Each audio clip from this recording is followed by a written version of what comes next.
And now it's time for Crocheting with Ron. Wait, that can't be right. Now it's time for Oh, okay. Now it's time for Crotchety Old Ron. That makes much more sense. You're listening to The Ron Van Dam Show on New England Broadcasting. Good morning, good afternoon, good evening, good night. It's the Ron Van Dam Show. Okay, no big deal. Hold on tight, things can get a bit weird, if you like that sort of thing. Don't get your panties in a bunch. I love that. I don't know what it means, but I love it.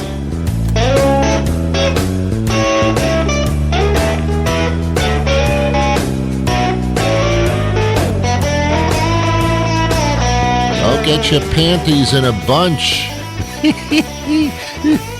I got a bunch of panties here. What the hell does that mean?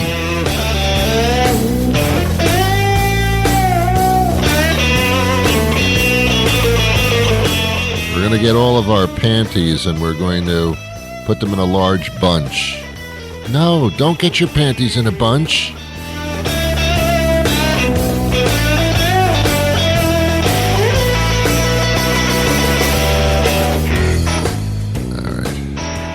I just love saying panties in a bunch. I just think it's so funny. Do you ever see panties in a bunch? I saw a bunch of bananas in the supermarket, but not a bunch of panties. Maybe in the clothing store at Kohl's or something, you'd see a bunch of panties. But whatever you do, oh my God, whatever you do, oh, don't put them in a bunch. Don't do it.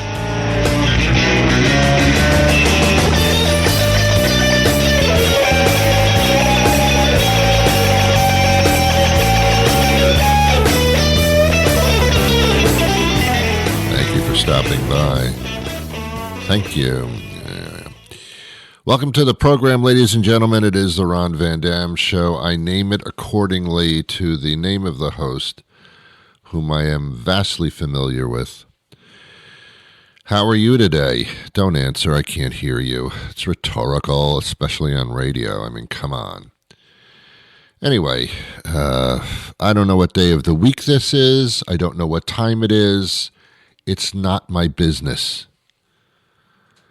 I went to one of those stores that's located everywhere. No, not McDonald's. The CVS, the Consumer Value Store. Is that what it is? I don't even know. I'm getting my panties in a bunch. Anyway, I went in there. I bought a pack of gum, and as a result, got the Dead Sea Scrolls out of the register. Yeah. You don't have to buy much of anything for them to print out a receipt that rivals the length of the Boston Marathon, pretty much. It's amazing how long that receipt is. And in giving you the receipt, of course, there are many coupons attached for things that you will never buy. I think what CVS does, it analyzes what you've just purchased because of artificial intelligence. There's no intelligence anymore. It's all artificial. It's like artificial sweeteners. They see what you've bought, and they come up with coupons that you could never possibly ever use. And that's what they do, and they print them out, and they make you think like, ooh, I've got a treasure trove of coupons that you don't need. Or it's the coupon is for something that you just bought. What good does that do me now? Well, that's supposedly for the next time you buy it, supposing that I want more of what I just bought. I don't know. But by the time I need what I just bought again, the coupon will have expired. They're very cagey. They do things in a cage, ladies and gentlemen. They know what they're doing with their stupid coupons. It's unbelievable. And then I get these coupons, 30% off. Oh, my God. Off of your $200 purchase. Oh, that's in small print. They know what they're doing, ladies and gentlemen of the jury. You little coupons. You know what you should do is you buy something, and then in the receipt you have a coupon for that very thing that you just bought for 20% off. Here's what you do. You go back the next day, you return that item. So I don't want this. I don't need this. I don't want it. I bought it by mistake. That's your reason for returning? You bought it by mistake? Yeah, my reason is I'm an asshole. I didn't know what I was doing. I bought it by mistake. How do you buy something by mistake? I don't know. I was stupid. I hadn't had my coffee yet. It was the biggest mistake of my life. I'm returning it. I bought it by mistake. My fault. My bad. Sorry. I don't want it. You return it, and then you go right back to the shelf where you got it from, and you buy another one, this time with your 20% off coupon. That's called screwing with the system. It's a legal thing to do. You got to play these people. They're playing you. You got to play them right back. They're going to market you. You're going to market them right back. So anyway, so I'm on CVS, and I'm running low on toothpaste. Toothpaste is one of those things that you always will need if you have teeth. It's like toilet paper. As long as you have an ass to scratch, you're going to need toilet paper. I don't think that's what you do with toilet paper, but I'm just cleaning it up a little bit. Everybody needs toilet paper. Everybody. Remember during the pandemic, there wasn't any toilet paper available? The shelves were completely bare of toilet paper. Pandemics will do that. First thing that's hit is toilet paper. I'm telling you, man. Anyway, so I'm in the toothpaste aisle. The aisle of toothpaste sounds like an island somewhere in the Bahamas. I'm staying at the aisle of toothpaste. Oh, sounds nice. It's lovely here. So I'm looking at the aisle, and I want a toothpaste, that does what I want it to do. Here's what I want the toothpaste to do at my age. Clean my freaking teeth. Make sure that my gums don't recede. And get the tartar out of there. And strengthen my enamel. There's a lot going on. There are some brands that have the toothpaste. By the way, the toothpaste is full of toothpaste possibilities. I remember when I was growing up, there was just toothpaste. It was there's toothpaste. Then you go to the store and you go to the shelf, and there's a lot of brands, and on the box it says toothpaste. Okay, that was simple. Now there's too many different kinds of toothpastes. They have in a box the toothpaste with enamel strengthening possibilities. They have the toothpaste for receding gums. They have the toothpaste for whitening. Whitening is big now. That's a big factor. Need the whitening. Tartar control. Well, sir, this is General McSkiven's tartar control, sir. Get back to your job and continue your tartar control. I can't. The tartar's out of control. So there's tartar control toothpaste. There's whitening toothpaste. Now they have something called renewal. I don't know. I guess that's if your your driver's license is expiring or something. I don't know. There's renewal. And then there's, of course, toothpaste for yellow teeth, tartar. You don't want tartar sauce in there. By the way, what the hell is tartar sauce? Oh, my God. Is it what I think it is?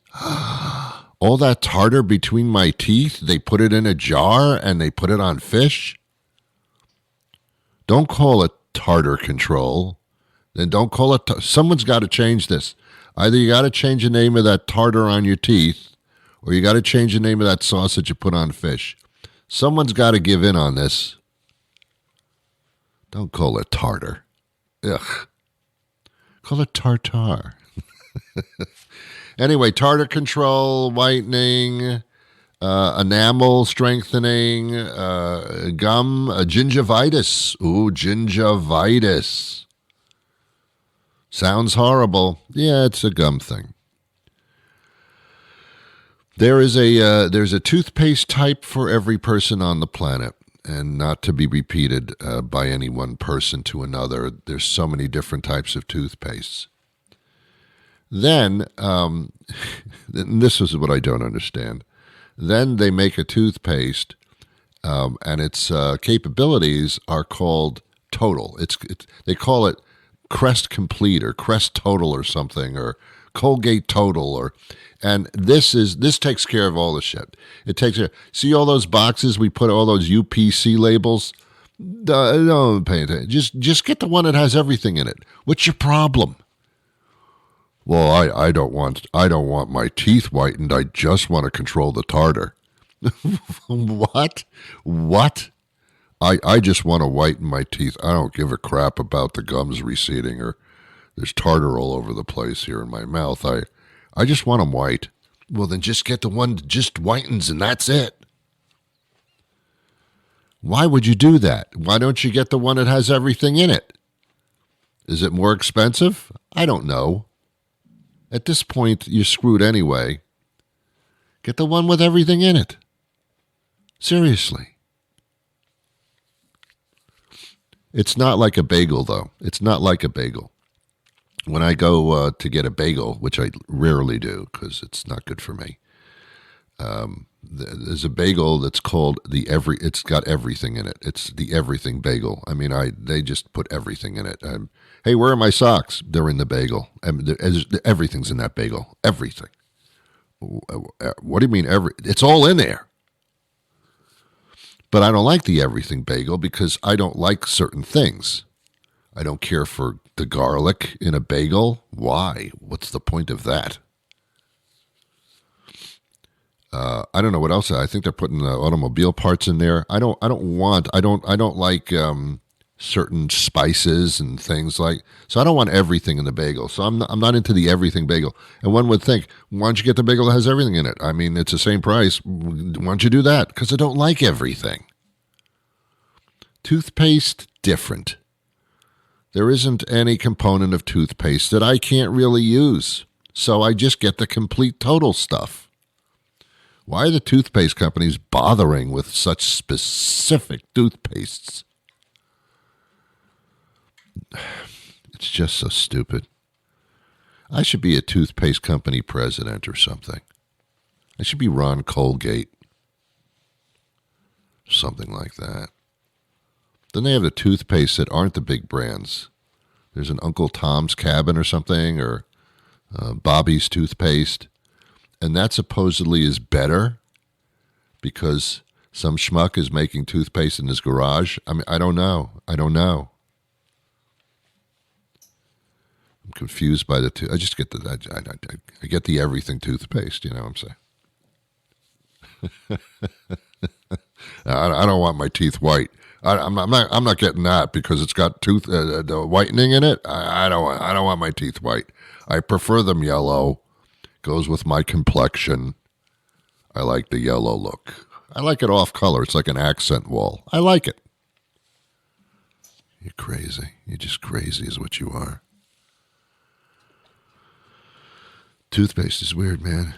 But we all use it. We all brush eventually. I don't know. I get confused by shopping sometimes. There's just so many. Even laundry detergent. They've got it with stain lifters. And then they've got laundry detergent that is for cold water. And then they've got laundry detergent for sensitive skin. Oh, my skin is so sensitive. Why don't you just get the laundry detergent that has everything in it? What's your problem? I don't want the stains lifted. I want to keep the stains. Some of them actually have mixed some other things in it. There's that, what do they call that? That Downy fabric sauce. I don't even know what fabric softener is. I don't know. My fabric was fine before it started. I don't need it softened more. But in some laundry detergents, now they add fabric softener is in the laundry detergent. Oh, I thought I had to buy that separately. No more. Okay. And it's Downy fabric. So, Downy. Oh. It's all very confusing. I don't know why they make it more complicated than it has to be. It's so much easier in manufacturing just to make one thing and sell the one thing. When you have like 20 variations of the product, I don't know how well you really do in manufacturing and how cost effective that really is. But they don't learn their lesson. I'll tell you something that I don't like.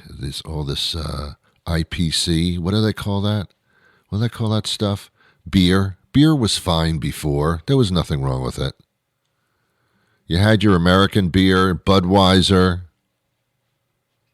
You know, that was it. You're going to get some Budweiser. Okay. They didn't even call it beer. They just call it, I'm going to go get a Budweiser. You're talking about beer? Yeah, that's what I mean. And then they had the important beers, the imported, not important, the imported beers like Heineken. When you open up the bottle, it smells like there's a dead skunk inside. That Heineken. Some people do the Corona. You're supposed to stick a piece of citrus in the top of the bottle or something. You know, these are the popular ones. They're imported. They're from other countries. Well, Corona from Mexico, obviously, because you can't drink the water. So, seriously. They import the beers. That's fine. Heineken, yeah. Guinness. I happen to like the Guinness. That's very nice and smooth. I like that. But then we got into this IPO, IPC, IPW, where just people named Bob just like started brewing beer in their garage and started making it themselves. No one's got the balls to walk up to them and say, when you make beer yourself, it kind of sucks. It just doesn't taste good. Some people are into that small brewery kind of beer stuff. I don't get it. I don't taste it. It's just like carbonated water to me. It's like piss beer. You know what piss beer is? It's beer that someone pissed into, and then you drink it. Ugh. No, piss beer is just like weak, nothing crap. And that's when I find these IPOs, IPCs. I'm not into that stuff. I don't like it. Then you try to make different flavors of beer. Now we're into the flavor stuff. Have you noticed that in the beverages? We're into the flavor thing. Peanut butter beer. Interesting, but in the long run, it's kind of sucky. Kind of stupid. Kind of babyish. Kind of infantile, really. We have blueberry beer. Okay, whatever.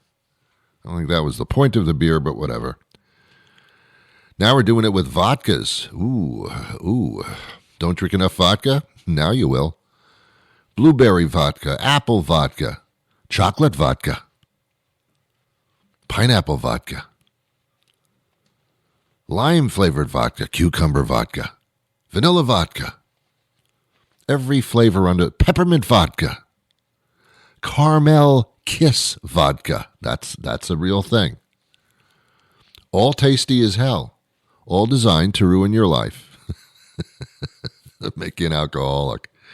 I mean, it's like kids are running the vodka companies, I don't think the vodka's tasty enough. Do you, Susie? No, I don't. Can you make a peppermint-flavored vodka for the kids? Sure. Come on, man. They do make some tasty martinis. But at the same time, I don't know. It's kind of like scary. Making your vodka a little too attractive. And the real vodka drinkers who like a good martini, good dry martini, they don't put up with that stuff. What are you talking about? Peppermint vodka? Go suck your mother. Come on, give me a break. Hey, don't get your panties in a bunch, okay? It's not that bad. Ladies and gentlemen, I have an interesting guest coming up momentarily. I hope that you agree with me as far as my impression of them. But first, we're going to take a short commercial break and then a little bit more. Do you like karaoke? Yeah, me too. Ready for your next good time out with friends? Then come to karaoke night at that bar near your house. Grab the mic and belt out your favorites, or grab a drink, sit back, and enjoy the show. You'll see things like 12 drunk girls singing Love Shack, all in different keys. Check out the nice old lady who only performs Patsy Cline tunes and her gray-haired gentleman partner who apparently only knows Sinatra. Feel the love and warmth of a heartfelt ballad sung by a young man with a beautiful soprano voice who hasn't come out to his parents yet. Thrill to frat boys jacked up on tequila shots and Red Bull trying to pull off 90s gangster rap, or that Fall Down Get Up Again song by Chumbawamba. And clap along to that one girl who auditioned for American Idol once, singing like she's auditioning for American Idol. All this and more musical notes never before performed by a human voice at karaoke night at that bar near your house. Not too far to drive, just a little too far to walk. We'll see you there. Oh. How about comedy night? Looking to have a few laughs this weekend? Come to Comedy Night at that bar near your house. Hosted by that local comic who hasn't moved past open mic nights for 20 years. And featuring that guy who told everyone he was moving to Los Angeles to become a famous comic and was back in 3 months. That girl whose friends all say she's really funny. And your headliner, that guy who was nearly famous until it turned out he liked to send pictures of his penis to strangers. It's a night full of fun and laughs, and it's happening at that bar near your house. Not too far to drive, just a little too far to walk. We'll see you there. Nizar Ibrahim joins us now, and we're talking about something that a lot of kids and a lot of adults are fascinated with, and that's dinosaurs. It's just always brings us into it. He's a dinosaur expert. Thanks for being with us today, Nizar. Thanks for having me. What is it about dinosaurs that keeps us like so hooked into this subject matter when dinosaurs aren't even here? Well, I think that's part of their appeal, right? When we look at fossils, we see these incredible, ghosts from deep geological time. Mm-hmm. And, our imagination runs wild, right? Because we see these incredible towering skeletons. So that's certainly part of their appeal. Mm-hmm. And, they're like real-life dragons. Yes, in a way they are. Are they related to birds? I've heard controversy on that. Well, that's a good point. And I was going to mention that when you said, well, they're not around anymore. The thing is, when we think of dinosaurs, then, we think of extinction, right? Yes. But we now know that many dinosaurs were feathered. So you could see, if you look at images of Velociraptor, for example, mm-hmm. Accurate reconstructions which show Velociraptor with feathers. Other dinosaurs had feather-like integument. So we know that some dinosaurs were feathered. We know that dinosaurs share unique features mm-hmm. in their anatomy with birds. And we now know that birds are direct descendants of a group of small predatory dinosaurs.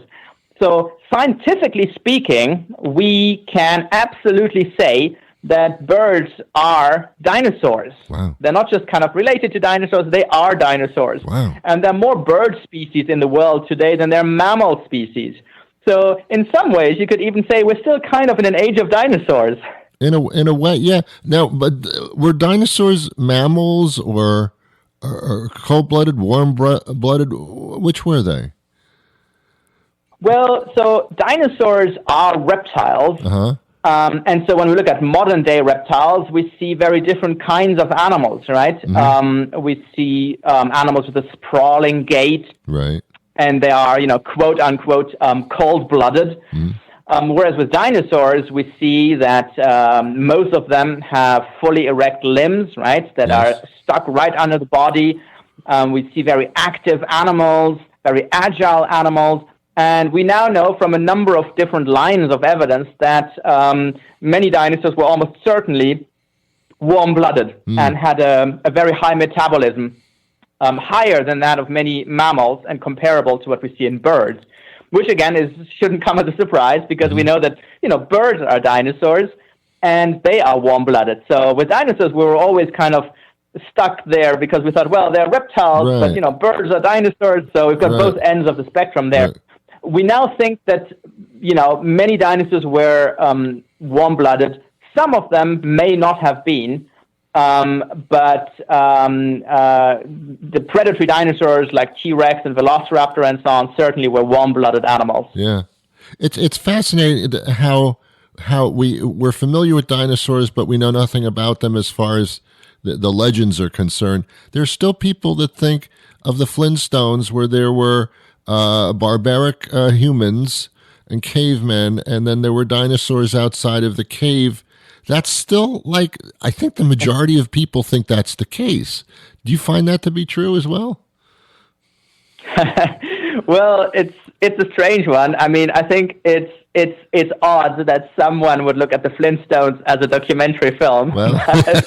But it does happen. And the thing is, when you think of the timelines involved, here's something to blow your mind. Yes. So if you kind of look at the timeline and you look at dinosaurs from, say, the Jurassic, like the Stegosaurus, right, Yes. with a big plate on its back, and then you look at the T-Rex from the very end of the Cretaceous. T-Rex is actually closer to us in time than it is to Stegosaurus, right? Wow. So when you think about these huge time scales involved, and of course, the tens of millions of years have passed after the extinction of animals like T-Rex before humans enter the scene. Yeah. So it's kind of like an odd, it's kind of like merging all of prehistory into one slice of time, where you have cavemen and dinosaurs. And it's a vast story, right? Because, when we think of prehistory, we often have these kind of very vague ideas of kind of primeval Earth, right? But the reality is that, our planet is 4.6 billion years old. We and 99.9% of all the organisms and all the ecosystems that ever existed are extinct, right? Yes. So, Uh-oh. the majority of life on Earth is really all the stuff that happened before we even appeared on the scene. I don't think the mind can can really conceive that tens of millions of years have passed since. It's a bit both like of when you think about the size. It's a bit like when you think of the size of our universe, right? Yeah. We can't really wrap our head around that either. Yeah. And the dinosaurs existed for millions of years, and we haven't been around all that long ourselves. Yeah, we're not doing too well, I think, Ron. Okay, well, there's the bottom line. And I think I kind of knew that. Yeah, we can I knew learn that. a thing or two from the dinosaurs, I think. I I think when someone digs up our fossils, our time on planet Earth is not Yeah. a success story, I think. It's probably going to be a little pinhead of of everything else. Okay, there is actually there's another line of books coming out. Nat Geo Kids does a lot of these types of books, and another one's come out on the dinosaurs, I understand. Yeah, they have lots of amazing books on dinosaurs. And when I say amazing, I say that because I was the scientific consultant for several of them. Wow. And they're great books. I just finished working on a book on T-Rex. There's a book on dinosaur records. There's lots of amazing topics to explore, and that's really the best starting point, I think, for kids. I mean, that's how my interest in dinosaurs started, right? Started with a book, and I think that's really the best thing you can do if you want to nourish your kids' interest in all things prehistoric. Yeah, it's fascinating. And I think it also helps a person understand the timeline of existence of things on this planet. I think that's also an important way of introducing that as well. Wow. I think that's important for kids and adults, right? Because it teaches us some humility, right? Yeah. I think we always believe that we're super special and important, but then when you look at the bigger picture and the grand scheme of things, then you realize we're not really that big a deal. Well, I mean, we can be amazed at valleys and chasms that are carved out over the centuries, but to find a dinosaur bone that's millions of years old, geez, I mean, that's got to blow your mind. It does. Every time I find a fossil, it's a magical moment, right? Because you're looking at something that nobody else has ever seen before. Yes. And it's just, it allows me to become a real life time traveler, right? So, it doesn't have to be a dinosaur fossil. So, for example, here's one thing that I think is always amazing. I do a lot of field work in the Sahara Desert, one of the driest, most inhospitable places you can imagine. And when I'm out there, I find giant fish scales. And those fish scales tell me that this place was full of water at some point, right? It was a river system. Yes. And that's just incredible, right? To just, and then in your mind, you really can travel back in time. It's amazing. I mean, I'm amazed that there's a grocery store where there's a McDonald's used to be. I still can't get over that. Okay. So I guess things change. All right. How do we get a hold of the book, and is there a website where we can follow this? Sure. One of the best places to start would be on kids.nationalgeographic.com/animals/prehistoric. You can find out more about the latest discoveries. You can find out more about Dinomania. And you can find out more, most importantly, about the incredible range of books on dinosaurs they have. So that's really your go-to place for all things dinosaurs. Beautiful. Nizar, thank you so much for your time today. It's been fascinating. We appreciate it. Well, that'll do it for me today. I'll be back again tomorrow with a brand new show. I know. How do I do it? I don't know. But I do. So please join me then. Otherwise, there's no point to me doing this. So, out of pity, I'll see you tomorrow for the program. In the meantime, oh my God, don't get your panties in a bunch. I wish you peace. Go away now.